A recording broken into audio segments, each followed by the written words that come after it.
गोद लिया बेटा। महिमा, अब भी समय है, ज्यादा देर नहीं हुई है। वंश को चलाने के लिए लड़का ही जरूरी होता है। लड़कियों का क्या है, वो तो पराया धन होती है। एक ना एक दिन तेरी बेटी दृष्टि भी अपने ससुराल चली जाएगी। फिर बुढ़ापे में कौन तुम्हारा सहारा बनेगा, कभी सोचा है तुमने? मम्मी जी, मैं आपकी बात समझ रही हूँ, लेकिन किसी दूसरे के बेटे को हम कैसे अपना लें भला?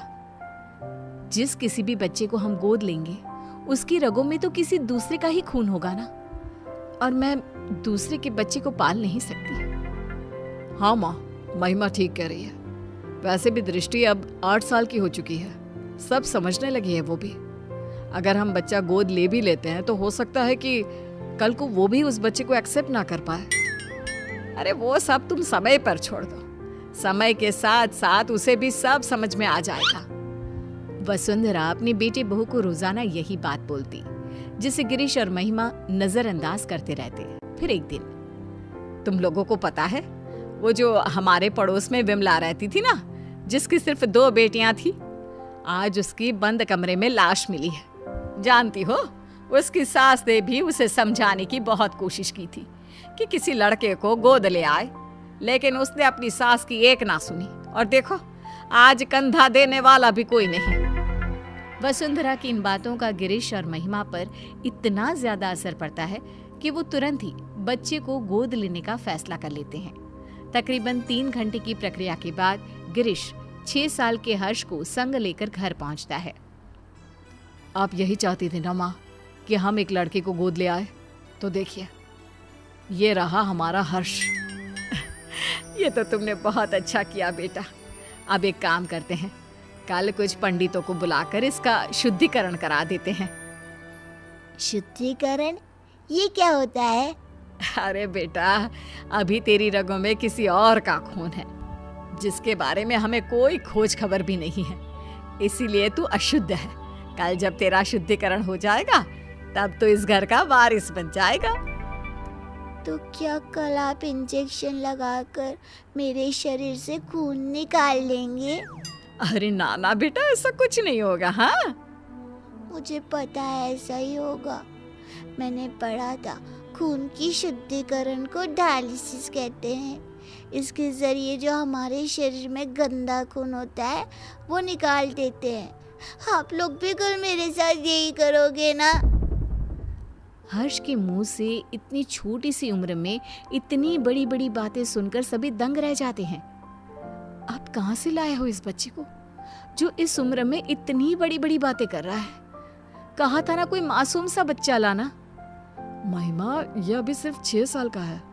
अगर मैं इससे भी छोटा बच्चा लाता तो तुम्हें पता ही है छोटे बच्चों के साथ कितनी दिक्कतें होती हैं। हाँ, लेकिन आपको यही बच्चा मिला जो इस उम्र में इतना कुछ समझता है। उससे तो आगे भगवान ही बचाए। मैं दृष्टि के पास जा रही हूँ, आप संभालिए इस शैतान को। अगले दिन पंडित को बुलाकर शुद्धिकरण की पूजा भी करा दी जाती है, लेकिन उसके बाद भी घर का कोई भी सदस्य उसे अपना नहीं पाता। वो घर में सजावट के लिए पड़ी किसी चीज की तरह था। इसी तरह 1 साल बीत जाता है। समय के साथ साथ हर्ष को भी अपनी और सौतेले में फर्क समझ आ जाता है। अब दृष्टि 9 की और हर्ष 7 साल का हो चुका होता है। दृष्टि बेटा, मैंने तुम्हारे लिए एक साइकिल खरीदी है। अब तुम्हें स्कूल बस से जाने की कोई जरूरत नहीं है। थैंक यू पापा। पापा, मेरे लिए भी आप एक साइकिल खरीद लीजिए। स्कूल बहुत दूर है, मैं आने जाने में थक जाता हूँ। अगर स्कूल इतना ही दूर है तो कल से जाने की कोई जरूरत नहीं है, घर पर बैठ जा। मेरे पास इतने पैसे नहीं कि अब तुझे भी साइकिल खरीद कर दे सकूं। हर्ष मुंह लटकाकर वहां से चला जाता है। तुम लोग क्यों उसे अपना नहीं पा रहे हो? आखिर कब तक ऐसे ही उसके साथ सौतेलापन का व्यवहार करते रहोगे? दृष्टि की तरह अब वो भी तुम लोगों का बेटा है। बुढ़ापे में वही तुम्हारा सहारा बनेगा। माँ प्लीज, आपके कारण ही हम इस लावारिस को उठाकर घर लाए हैं। इससे आगे हम और कुछ नहीं कर सकते। ऐसे तो तुम उसकी जिंदगी बर्बाद कर रहे हो बेटा। अगर आपको ऐसा ही लगता है तो छोड़ आइए इसे वहीं जहां से ये आया था। तुम्हारे अंदर की इंसानियत कहाँ मर गई? जब से आया है तब से लेकर आज तक तुमने उसे कभी एक बाप का प्यार नहीं दिया। जरा सा भी तरस नहीं आता तुम्हें उस पर? माँ प्लीज, ये सब बातें आप मुझसे ना ही करो तो बेहतर होगा। 2 दिन बाद आज हर्ष बहुत खुश होता है और उछलते हुए अपनी माँ के पास आता है। माँ माँ, मेरा रिजल्ट आ गया। देखिए, मैंने अपनी पूरी क्लास में टॉप किया है। तुम मुझे क्यों माँ बुला रहा है? मैं तेरी माँ नहीं हूँ, समझा? अरे क्यों डांट रही है बच्चे को? माँ ही तो है तो उसकी। सगी माँ नहीं हूँ मैं इसकी, जो ये इस तरह बार बार मुझे माँ माँ बुलाता रहता है। ये सगी माँ कौन होती है? क्या माँ भी कभी सगी और पराई होती है? लो, फिर शुरू हो गया। माँ जी, आपने ना इसे बहुत सर पर चढ़ा रखा है। अब आप ही संभालिए इसे। दृष्टि स्कूल से आती ही होगी, मुझे उसके लिए खाना भी बनाना है। इतना कहकर महिमा वहां से चली जाती है।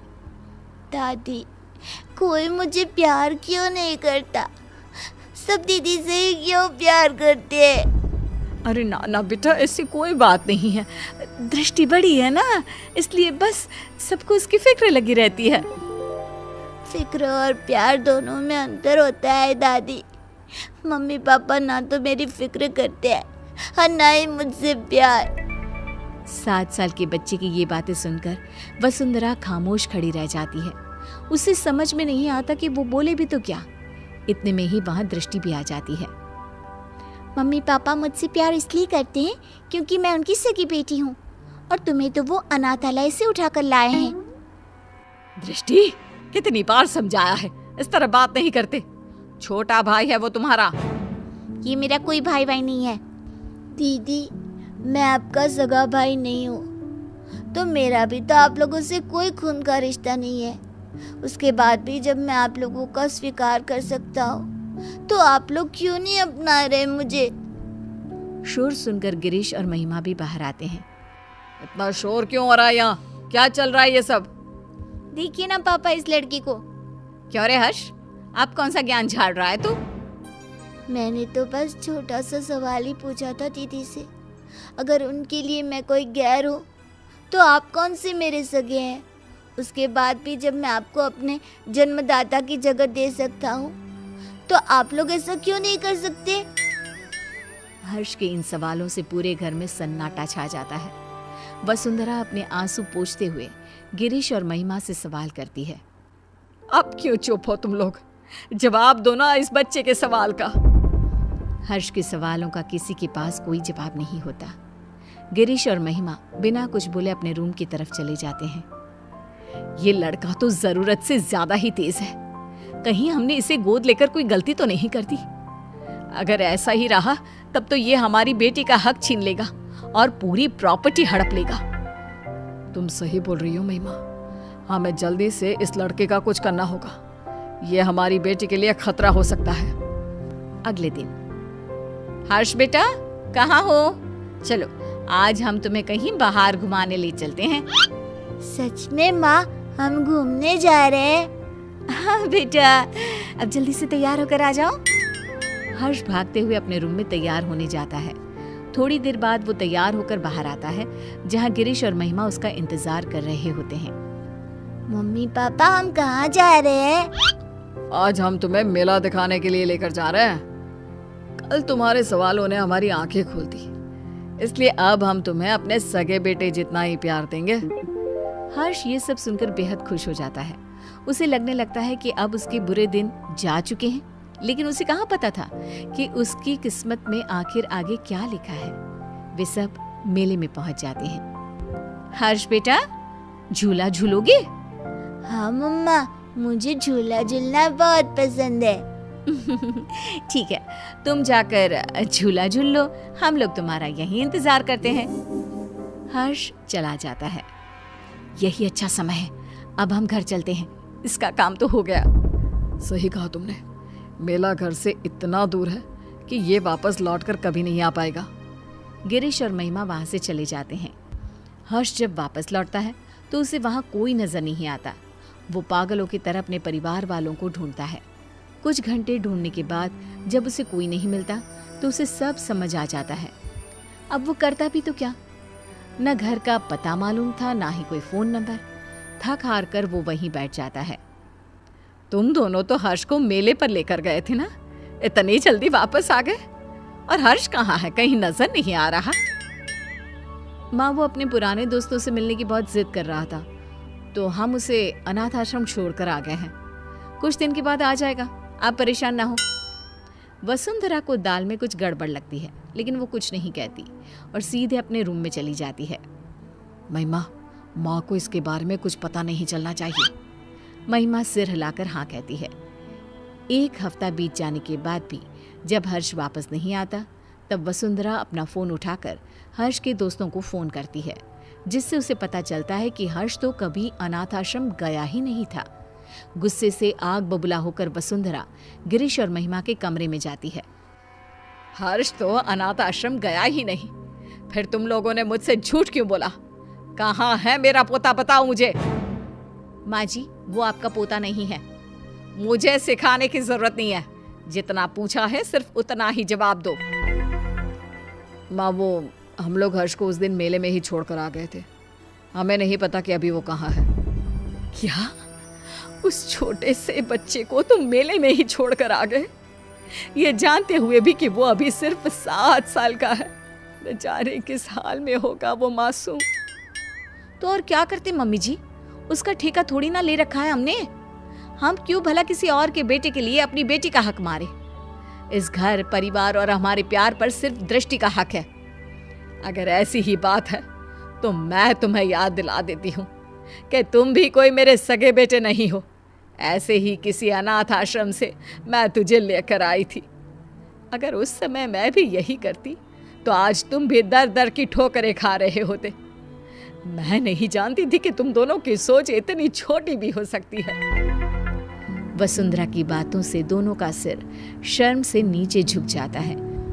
उन्हें अपनी गलती का एहसास तो हो चुका होता है, लेकिन अब शायद बहुत देर हो चुकी होती है।